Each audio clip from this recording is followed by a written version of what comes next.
台南东山这个龙眼树、乃至树本地是拢爱开花，不过农民反映讲花开无到一成，是主要原因是受到气候变迁的影响才安尼生。进前农粮署甲农改场现场会勘，农粮署表示现场确实有财省会协助农友申请补助。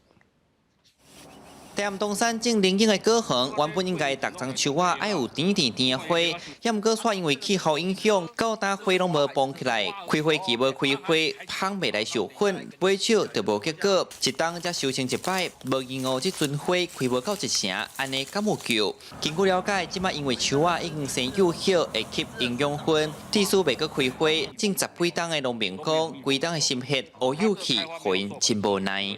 今年等于免来顾啊，产量不到1成啊，你不到1成的情况之下，你要讲过来转药来顾家，其实是不符合成本啊。今年价钱一定足悬，因为我周遭的朋友有种的人，拢讲今年无开花。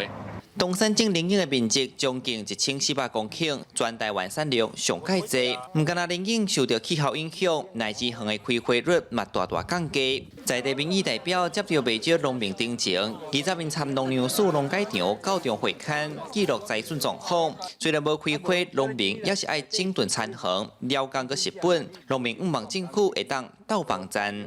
都无开花，你嘛就无法度啊，嘛是爱整理啊。 无今年无整理，明年嘛无通收啊！就爱整理遐树花，吼内底北来花拢爱整理要清气。栽培管理上吼，嘛是继续爱去做防治，所以嘛是继续咧囤本。农会吼，咱嘛有来甲咱的委员欢迎，邀请咱的农粮署改良场相关的部会吼，来甲咱做一个现勘，希望会当来减轻咱农民的负担。农粮署讲，根据救助办法，年经参乌叶乃至每公顷是补助62000块。因最近会赶紧甲消息公告出来，财损也确实有达到20%以上，农友得使向公所提出申请。记者李上台南采访报道。